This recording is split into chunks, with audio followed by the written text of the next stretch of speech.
ఈరోజు కమిషన్ ముందు అటెండ్ అయిన ఎంపీ ఈటల రాజేందర్ గారు, మీరు కమిషన్ ముందు మీరు అటెండ్ అయ్యారు, కాళేశ్వరం ప్రాజెక్టు సంబంధించిన వివరణ ఇవ్వాల్సిందని నోటీస్ ఇచ్చిందని మీరు అటెండ్ అయ్యారు.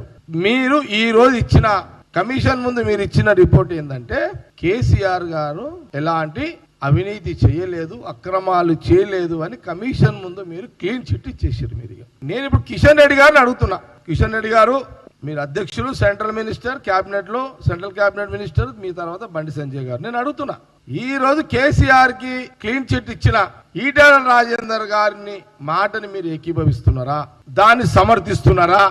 మీరు కూడా ఈటల రాజేందర్ గారికి కేసీఆర్ సమర్థించిన మాట క్లీన్ చిట్ ఇస్తున్నారా?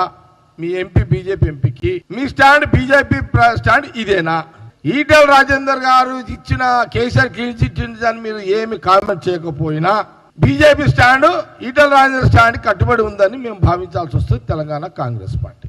ఈటల రాజేందర్ గారు కేసీఆర్ క్లీన్ చిట్ ఇచ్చినాక కూడా ఇంకా కిషన్ రెడ్డి గారి యొక్క కౌంటరు, బండి సంజయ్ గారి కౌంటర్ రాలేదు అంటే మాకు ఇదేదో అండర్స్టాండింగ్, ఇంటర్నల్ అండర్స్టాండింగ్ జరుగుతున్నట్టుగానే కాంగ్రెస్ పార్టీ, తెలంగాణ ప్రజలు ఈజీగా అర్థమవుతుంది.